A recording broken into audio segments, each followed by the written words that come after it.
Jadi orang yang macam ini hanya mikirin untungnya apa buat saya. Untungnya dalam standar nafsu. Selama nguntungin dia, selama ada kebaikan buat dia, bahwa ada jabatan yang menunggunya, ada uang yang menantinya, ada posisi yang bagus yang disiapkan untuknya, baru dah dia senang. Oh, kalau gitu saya oke, saya ikut, saya bersama kamu, saya gabung. Tapi wa in lam yu'ta sakhita, ketika bukan nguntungin dia, ketika tidak ada baiknya bagi dia menurut standar nafsunya, sakhita, dia marah. Enak saja loh ngasih gua amanah yang kayak gini, ini nyawa nih tantangannya, tahu ya. Enak aja loh, ini kan menjadi pengeluaran, sementara gua nggak dibiayai dengan apa-apa, saya tidak dikasih apa-apa, masa saya akan mengeluarkan uang di saku saya? Ini kan operasional, harus ada dong dana operasional ya. Ini wah, orang macam ini celaka. Assalamualaikum warahmatullahi wabarakatuh. Semangat selalu dalam beramal di bulan Ramadan. Mari kita melakukan akselerasi amal, di mana tidak cukup dengan apa yang kita lakukan buat diri kita saja, tapi kita merambah amalan kita menjangkau orang lain demi memperbanyak amalan kita. Inilah amalan-amalan yang utama di dalam bulan Ramadan, yaitu memperbanyak puasa, seolah-olah kita mengkloning diri kita menjadi sekian banyak, dan masing-masingnya berpuasa dan pahalanya ngalir ke kita. Itu diberikan petunjuk oleh Allah SWT dan Rasulnya dengan cara berilah berbuka dan makan berbuka orang-orang yang berpuasa, serta sahurnya orang-orang yang untuk berpuasa. Saudara dan sahabat tercinta, sampai hari ini pesantren kita, para pemburu ilmu Allah dan para penghafal Al-Quran kita, para guru-guru dan dai-dainya, serta warga masyarakat yang kita bina dalam iman dan tauhid, seluruh mereka alhamdulillah untuk 1 minggu pertama bulan Ramadan ini sudah terpenuhi sahur dan berbuka mereka. Sekarang untuk hari ke-7, ke-8 dan seterusnya, kita menampung selebar-lebarnya, dibuka seluas-luasnya untuk 250 orang saudara-saudari, santriwan santriwati kita, guru-guru dan dai-dai kita, untuk sahur dan berbuka mereka. Tafadhal dari antum semua, per 1 orang insyaallah 50.000 sahur berbuka dan berprogram dakwah di bulan Ramadan termasuk di situ. Kita membutuhkan 250 orang per 1 hari. Silakan diantarkan atau ditransfer ke Uzma Care ya, 716-7684-003 Bank Sedah Indonesia atas nama Uzma Care. Tapi ingat, tolong dilebihkan di angka belakangnya angka 1 ya. Pokoknya kita mengirim 10 juta atau 5 juta 1, 10 juta 1. Berarti tim admin kita langsung paham bahwa ini dimaksudkan untuk membukakan puasa orang-orang yang berpuasa. Semoga apa yang kami sampaikan menjadi gelora dan semangat yang tidak pernah berhenti dari kita semua merangsang dan mengejar ketertinggalan kita dalam amal. Wabil khusus bulan Ramadan, bisa jadi ini adalah Ramadan terakhir kita, jadikanlah ini Ramadan terbaik, terhebat dan terbanyak pahala kita. Barakallahu fikum, ditunggu dan dinanti. Selamat menikmati pahala bersama-sama. Assalamualaikum warahmatullahi wabarakatuh.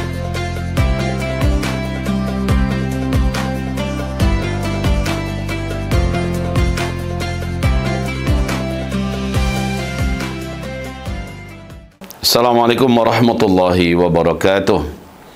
Alhamdulillahil wahidil ahad al-fardis samad alladzi lam yalid wa lam yulad wa lam yakul lahu kufuwan ahad. Alhamdulillah bi ni'matihi tatimmus salihah. Salatan wa salaman ala habibillah sayyidina Muhammad Rasulillah sallallahu alaihi wasallam. Ba'du. Masyaallah, alhamdulillah pada hari ini kita masuk ke kajian hadis Al-Arba'una fi Thughuril Murabitah di Baitul Maqdis wa Aknafi Baitul Maqdis, yang dicetak oleh Umana Al-Aqsa di Istanbul, Turkiya. Dan hadis kita masih dalam karakteristik serta tipe-tipe kepribadian yang layak memikul dan mengemban amanah untuk berada di garda terdepan dalam urusan menyelamatkan dan membebaskan Masjidil Aqsa, Palestina. Kita dengarkan hadis yang ke-28 berikut ini. Judulnya adalah Al-Jundiyatu fi Sabilillah wa fi Masarin Nidal, ya, yaitu karakter keprajuritan, ya, karakter keprajuritan di jalan Allah, wa fi Masarin Nidal, dan ketika dia mendapatkan memikul amanah dalam urusan yang terkait dengan masalah perjuangan dan perang di jalan Allah Subhanahu wa taala. Dengarkan karakter berikut ini, dan ini adalah karakter yang sangat mulia sekali. benar-benar telah terbukti ada orang-orang yang menjalankan karakter-karakter ini dalam sejarah yang kita baca. Buka lembaran-lembaran kitab sejarah, mau buku apa saja, apakah ditulis oleh muslim atau non-muslim, selama mereka jujur, mereka akan membeberkan betapa karakter mereka, karakter yang terbentuk dari sebuah langit, dari warna langit, ya, yang mereka jadikan sebagai warna sejati mereka sampai mereka mendapatkan kemuliaan syahid, atau mereka sampai meninggal di dunia dalam keadaan diberi oleh Allah tumpahan kemuliaan yang agung. An Abi Hurairah radhiyallahu anhu, dari Abu Hurairah, semoga Allah ridha kepadanya, anin Nabi sallallahu alaihi wasallam, dari Nabi sallallahu alaihi wasallam, qala, Nabi berkata, ta'isa abdud dinar, celaka bengeklah untuk orang-orang yang menjadi hamba dinar. Dinar itu adalah mata uang terbuat dari emas, ya.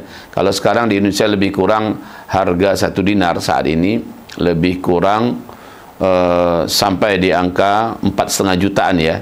Kalau sekarang ini Allah alam lebih kurang harga 1 dinar. Ta'isa abdul dinar wa abdul dirham wa abdul khamisah. Abdul dirham, ya, hamba perak, karena ada mata uang yang kedua warnanya warna perak, ya, dan ini juga punya harga.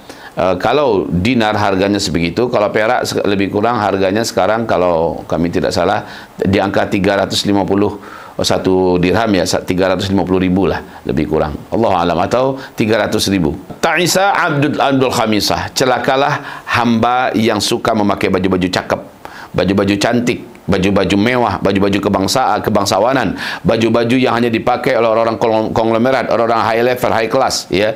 Kenapa? Mereka berarti hidupnya mewah, itu maksudnya. Orang-orang ini hidupnya dalam keadaan melimpah dalam kesenangan, melimpah dalam kenyamanan, ya, dari hotel ke hotel, dari mobil mewah ke mobil mewah, dari diskotik ke diskotik, dari night club ke night club, ya, dari tempat wisata ke tempat wisata, ya, dari tempat hiburan ke tempat hiburan. Fulusnya melimpah, harta dan jabatannya juga menjanjikan. Celaka mereka, kata Rasulullah. Celaka mereka. Lu, kok dikatakan celaka? Karena orang-orang macam ini maunya adalah senang aja.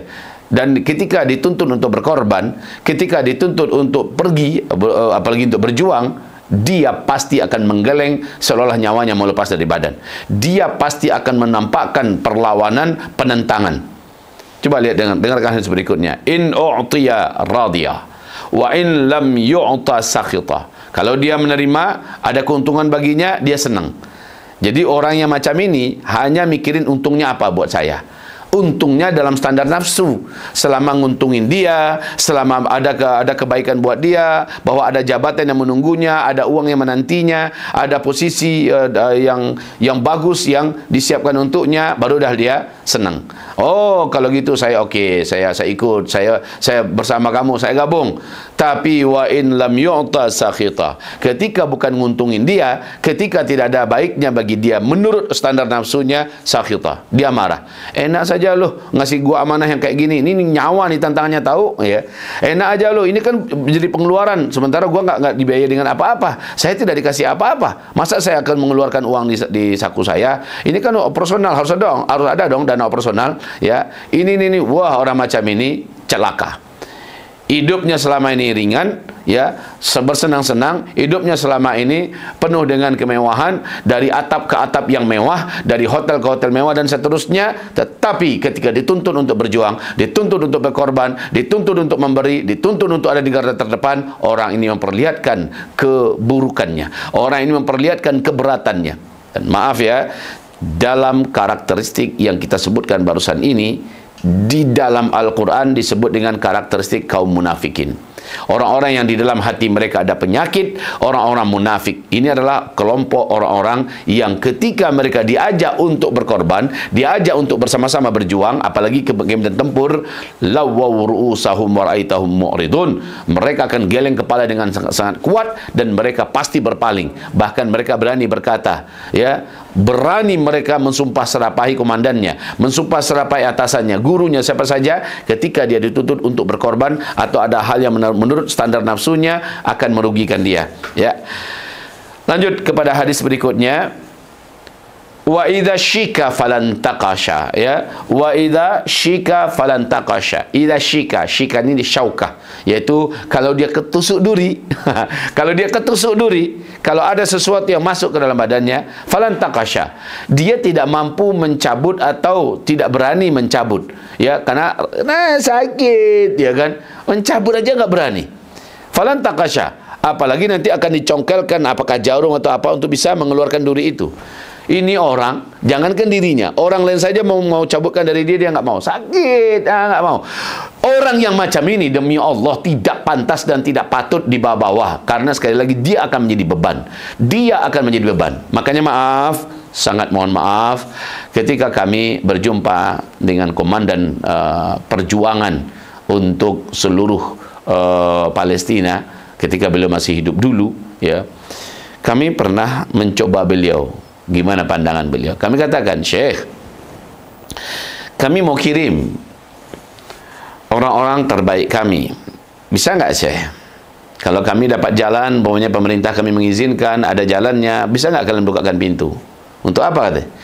Kami mau kirim pemuda-pemuda kami yang hafiz-hafiz Quran, hebat bahasa Arab, badannya bagus, sehat, ya, dan bertekad untuk bisa mendampingi kalian untuk berjuang sampai Palestina merdeka, Masjid Al-Aqsa bebas. Mau nggak, Syekh? Boleh nggak? Apa kata beliau?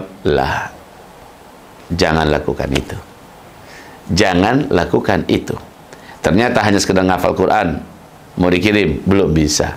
Ternyata hanya mengandalkan fisik bagus, mau berangkat, nggak bisa. Ya, ternyata mengandalkan duitnya ada, tekadnya ada, nggak bisa. Kalau dia belum terlatih atau belum punya karakter, salah satunya yang ini, ya. Coba dilihat dari hadis 21, 22, 23, 24, 25, 26 dan kemarin 27, sekarang ini hadis ke-28. Seluruhnya adalah karakter yang harus dimiliki oleh orang yang ingin ada di kancah pertempuran di Baitul Maqdis Palestina, di garda terdepan, ya. Harus memiliki karakteristik ini, ya. Salah satunya adalah yang kayak tadi, tidak membiasakan dirinya dalam kemewahan walaupun dia orang kaya. Ya, dia tidak membiasakan dirinya dalam bersenang-senang walaupun dia melimpah hartanya. Dia membiasakan dirinya dalam kezuhudan. Dia membiasakan dirinya dalam ketawaduan. Dia walaupun mampu membeli Alphard, tapi dia cukup baginya Avanza. Ya, itu contoh, ya. Padahal dia mampu membeli Pajero yang terbaik. Dia mampu membeli mobil sekelas Lamborghini dan sebagainya. Tapi tidak. Dia cukup baginya sekelas paling tinggi Innova dan sebagainya. Itu pun Innova yang standar lah, yang harga 300 juta. Nggak mau dia beli Innova yang harga 600 juta, 700 juta. Baik, saudaraku yang tercinta, jadi kalau kita lihat ini karakter orang, dia bisa membeli harga pakaian yang harganya 20 juta, 40 juta, tapi dia cukup membeli harga yang 250 ribu, ya 300 ribu. Dia pilih bagaimana hidupnya tetap sederhana. Bukan seperti dikatakan Nabi, dia melimpah dengan duit, kemana-mana bawa kartu, tinggal gesek di mana-mana, apa yang dia mau dia bisa dapat, dan dia memilih hotel bintang 5 yang super mewah, padahal dengan hotel sederhana, bintang 3, bintang 4 saja udah cukup lah. Tapi dia cari mana yang paling mahal hotelnya. Dia beli makanan sekali duduk bisa sekian juta, padahal dia bisa makan di restoran biasa, ya, restoran sederhana, di restoran Minang yang enak dan sebagainya, tapi dia pilih mana yang paling mahal. Orang macam ini, maaf, nggak kepake dalam Islam, apalagi untuk urusan perjuangan. Orang macam ini, kata Rasulullah, ta'isa, celakalah. Orang ini adalah hidupnya akan ditinggalkan oleh Allah Subhanahu wa taala, oleh orang-orang beriman, oleh komandan-komandan yang memiliki kedisiplinan. Nggak kepake orang macam cemen, ya.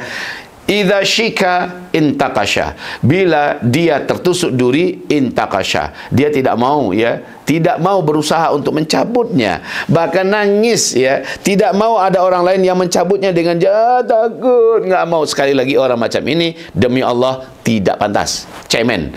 Orang cemen macam ini jangan bawa untuk urusan perjuangan, ya. Sekalipun dia punya segala-galanya, di atas dia katakan apapun yang merugikannya dia nggak mau, apapun yang terbayang olehnya, kan capek ke sana. Ya Allah, orang macam ini untuk berangkat capek, panas, hari lagi hujan, orang macam ini. Allahumma shalli ala Sayyidina Muhammad. Udahlah, tinggalkan saja di belakang, ya, nggak usah dibawa dia, karena sekali lagi ketika dia pergi, dia akan memberatkan. Seperti yang dikatakan oleh komandan tertinggi perjuangan Palestina ini, mengatakan jangan, ya, nanti kami akan repot oleh kalian, kami yang akan merawat kalian, menjaga kalian, melindungi kalian. Jadi itu adalah, maaf ya, sekedar bayangan dari beliau. Jangan-jangan karakter kita jauh daripada cukup untuk dikatakan bisa serta mendampingi para pejuang yang ada di Palestina. Pejuang di Palestina itu nggak makan berhari-hari pun mereka tetap tampil penuh semangat, ya. Mereka tetap kedisiplinnya tinggi, walaupun harus mengundang risiko nyawanya melayang, ya, tubuhnya meledak, nggak peduli bagi mereka selama ada perintahnya sesuai dengan hadis yang kita kaji nomor 27 kemarin. Tingkat tinggi kepatuhannya itu luar biasa. Nah, orang-orang macam ini masuk jarum aja nggak berani, ya. Disuntik aja nangis dulu. Mau disuntik udah nangis duluan, pingsan duluan, ngeliat darah dia langsung puyeng-puyeng kepalanya dan muntah, ya, pingsan. Orang macam ini apa yang bisa diharapkan darinya? Hidupnya dalam gelimang, dalam kemewahan, ya, dan dia tidak pernah mau disuruh dan sebagainya. Oleh karena itu minta maaf, Syekh kita yang dari Palestina berkata kami tidak bisa, ya, dan jangan kirimkan orang untuk membantu kami dalam berperang di jalan Allah untuk kondisi sekarang, ya, karena kami malah yang akan sibuk mengurus kalian, kami yang akan terbebani oleh kalian dan sebagainya. Allah. Lanjut kita sempurnakan hadisnya. Tuba li'abdin akhidhin bi'inani farasihi fi sabilillah ash'atha ra'suh. Beruntunglah orang. Tuba itu, saudaraku, kami baca di kitab tentang indahnya, dahsyatnya keindahan surga, ya. Ternyata Tuba itu adalah sebuah tempat yang sangat istimewa di surga tertinggi, ya. Tuba, dia adalah tempat teristimewa di surga Firdaus. Namanya daerah itu atau komplek itu adalah Tuba. Itu tempat yang nggak bisa disebutkan. Firdaus saja yang tertinggi dah tu, nggak bisa kita ceritakan. Apalagi Tubanya. Nah, Tuba ini, ya, sama dengan Wail. Wailul lil musallin. Wail itu adalah sebuah tempat di dalam neraka, ya. Yang nama tempat itu adalah Wail. Oke. Kalau sekarang ini secara bahasa memang Wail itu artinya celaka, sementara Tuba artinya bahagialah, beruntunglah. Nah, tapi ternyata Tuba ini adalah satu nama tempat di surga tertinggi, namanya Tuba. Li'abdin akhidhin bi'inani farasi fi sabilillah ash'atha ra'suh. Tubalah untuk orang, ya. Tuba bukan air tuba, ya, ini beda. Tuba dalam bahasa Arab ini, lembah Tuba atau kawasan Tuba lah di surga Firdaus nanti untuk orang yang di dunia membawa kendaraan pribadi miliknya. Kalau ini inani farasi artinya adalah tunggangan kuda pribadinya. Memang dia yang punya, dia yang menyicil untuk membelinya atau sampai dia memastikan itu jadi miliknya, lalu dia pakai untuk fisabilillah, berperang di jalan Allah. Apakah dia pakai kendaraannya untuk urusan dakwah, untuk urusan apa yang terkait dengan masalah perjuangan dan sebagainya, dia persilahkan. Tuba, ya, li'abdin akhidhi bi'inani farasi, kalau perlu dia sopirnya, ya, dia yang akan mengendarinya langsung. Fisabilillah ash'atha ra'suhu, yang menjadikan rambutnya itu terurai, ya, bergerai dan menjadi kusut. Ash'atha itu adalah rambutnya menjadi gak karu-karuan. Beda kan yang kelimis-kelimis tadi, pula keluar dari salon, rambutnya rapi, ya, pakai minyak, pakai wangi, dengan baju mahal, ya, dengan setelan yang hanya orang-orang wah saja yang punya. Beda dengan ini, dia malah mau bawa motornya, mau bawa mobilnya, sehingga rambutnya terkena terpaan angin menjadi berantakan, ya. Kemudian mughbarratin qadamah, kedua kakinya berdebu di jalan Allah, berdebu dalam jihad dan fisabilillah, dalam ribat. In kana fil hirasati kana fil hirasah, baginya nggak peduli selama dia dipersilahkan ikut dalam perjuangan, nggak peduli dia. In kana fil hirasati kana fil hirasah, kalau dia ditugaskan di bagian terdepan, di garda terdepan, ya, mengawasi gerak-gerik musuh, ya, mengawasi dengan segala risiko yang harus tanggungnya, dia tidak pernah keberatan. Siap, ya, siap dan, ya, siap Pak, siap Bos, siap Bapak, ya. Jadi intinya orang ini sekali lagi tidak pernah ada keberatan. Mau di depan tidak pernah. Kenapa harus saya di depan? Saya kan badannya kecil, saya kan kurus, saya kan enggak gitu dia. Siap, ya. Lanjut. Wa in kana fis saqati kana fis saqah. Ketika dia harus, ya, sakah itu artinya apa? Betis, sakah, ya, ini betis. Artinya kalau diletakkan di bawah, posisinya posisi bawah, nggak apa-apa bagi dia. Kayak Khalid bin Walid, seperti yang kami ceritakan kemarin. Khalid bin Walid, ketika diminta jadi komandan tertinggi nomor 1 paling di depan, dia di depan. Ketika dia diminta di bagian di bawah, menjadi prajurit biasa, siap, nggak ada masalah. Ketika ditanya kepadanya, wahai Khalid, kami betul-betul ingin tahu, nggak sakit hatimu ketika engkau dicopot dari jabatan tertinggimu, komandan dan panglima tempur tertinggi? Dan setelah engkau jadi prajurit sekarang, kami lihat semangatmu dalam berjihad, ya, gairahmu dalam bertempur tidak pernah berubah sedikit pun. Sebenarnya ada apa denganmu? Apa kata beliau? Alhamdulillah, Allah memberikan saya nikmat iman, dan saya sekarang berjihad bukan karena Nabi Muhammad SAW, bukan karena, apalagi karena Umar bin Khattab yang memecat saya. Saya berjihad ini karena ingin mendapatkan Allah Subhanahu Wa Taala, ridhonya, cintanya, pahala darinya, semua yang dijanjikannya, itu yang saya kejar. Nggak peduli ya apakah di mana posisi saya, selama saya ikut, dibawa ikut, maka saya bersyukur dan saya akan amanah, sangat amanah dengan apa yang diembankan pada saya. Walaupun di bagian dapur, kamu bagian masak, ya oke. Kamu bagian cuci piring, kamu bagian kebersihan, siap. Kamu bagian bawa barang-barang ya, bawa amunisi, kamu bagian ini, siap. Kamu di garda, di bagian satpam security ya di belakang, siap. Pokoknya jangan ditinggal. Ya, kalau kita ibaratnya naik pesawat begini ya, mau jadi kapten di depan sebagai yang membawa pesawat, oke, siap. Ketika diminta untuk menjadi pelayan ya, pramugari-pramugara, siap. Ketika diletakkan di VIP, siap. Ketika diletakkan di kelas ekonomi, siap. Di paling belakang pun siap. Pokoknya jangan sampai saya ditinggal. Saya siap menjadi apa saja selama dalam pesawat, toh nyampenya sama kan? Nyampenya sama di tujuan, yaitu ridho Allah, cinta Allah, surga Firdaus tertinggi, apalagi ada janjian tuba di sini. Masya Allah, bisa dipahami sampai di sini? Bagi saya nggak peduli. Itu orang-orang yang ikhlas, puncak ikhlas nih. Inilah dia karakter yang layak dan pantas berada di garda terdepan, berada di barisan terdepan untuk ngurusin perkara yang tertinggi dalam Islam. Makanya disebut oleh para ulama kita, al-jihadu dzurwatu sanamil Islam. Jihad ini adalah puncak tertinggi dari Islam ini. La yanaluhu illa afdhadun minal bashar. Karena amalan ini dia adalah puncak tertinggi. La yanaluhu, tidak akan sampai ke tingkat itu illa, kecuali afdhadun minal bashar, segelintir kecil daripada umat ini, umat Nabi Muhammad. Nggak akan banyak orang-orang yang terpilih untuk bisa ke sana. Nggak datang-datang sana ujuk-ujuk saya mendaftar gitu. Nggak bisa ya. Apa yang kamu andalkan? Lihat badan saya. Saya sudah S3, saya hafiz Quran, saya hebat bahasa Arab, bahasa Inggris. Oh, dengan itu kita langsung memastikan diri bisa diterima? Nggak bisa. Dia memiliki karakteristik yang ada di dalam kitab ini, menakjubkan sekali. Oke, lanjut, terakhir, wa in syafa'a lam yusyaffa. Rendah hati dia. Nggak ngandalkan, kamu nggak kenal saya ya? Wa in syafa'a lam yusyaffa. Ini orang rendah hati. Ketika dia mencoba memberikan bantuan, enggak dipedulikan ya. Dalam artian mohon maaf Pak, walaupun Bapak adalah orang yang berpengaruh, walaupun Bapak adalah orang yang kaya raya, walaupun Bapak adalah tokoh utama, bahkan orang nomor 1 di negeri ini, minta maaf karena ini urusannya seperti ini, maka kami tidak bisa menerima Bapak membantu orang ini ya. Ini melanggar peraturan Pak. Ini mohon maaf sekali Pak, bukan kami tidak menghormati Bapak. Orang ini dia tidak sakit hati, tak pecat kamu kan?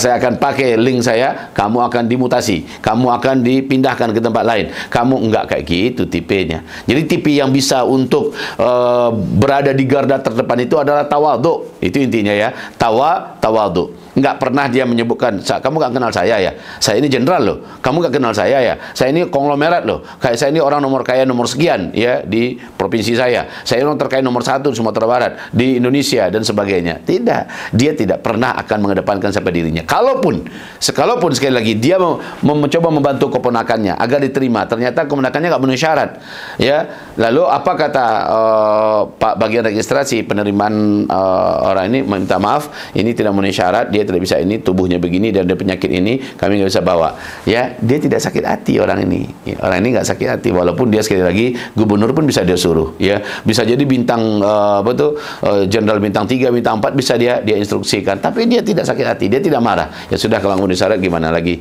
ya. Kaum muslimin kami muliakan, karakter inilah yang disebut dengan wa in syafa'a lam yusyaffa. Ketika dia mencoba memberikan bantuan, ternyata bantuannya tidak berlaku, tidak bisa, tidak diterima. Allah, tapi dia tidak sakit hati, dia tidak cemberut, dia tidak kecewa. Saya kecewa, saya nggak dihargai ternyata di negeri ini, saya nggak dihargai oleh kamu ya. Kamu presiden, saya yang angkat kamu gubernur, saya yang berjuang sehingga kamu habis-habisan uang saya dan sebagainya. Sekarang udah jadi kamu lupakan saya ya, kamu tak mau terima anak saya ada di ini. Ya Allah ya Rabbi, bukan karakter yang macam ini yang pantas untuk memikul tugas yang agung dan mulia ini. Puncak daripada Islam itu adalah berjihad di jalan Allah, ya ribat di jalan Allah. Dan orang-orang yang bisa untuk sampai ke sana adalah orang-orang yang memiliki keindahan karakteristik dan kepribadian, mulai dari hadis 21 sekarang sudah sampai di hadis 28. Semoga dapat dipahami dan semoga diri kita semua dapat berhias diri, mengaca diri, kemudian memastikan bahwa kita adalah orang-orang yang pantas atau dipantaskan diri kita untuk siap-siap mendapat amanah besar ini. Jazakumullahu khairan katsira. Mohon maaf lahir batin. Barakallahu fikum. Subhanakallahumma bihamdika asyhadu an la ilaha illa anta astaghfiruka wa atubu ilaik. Wassalamualaikum warahmatullahi wabarakatuh.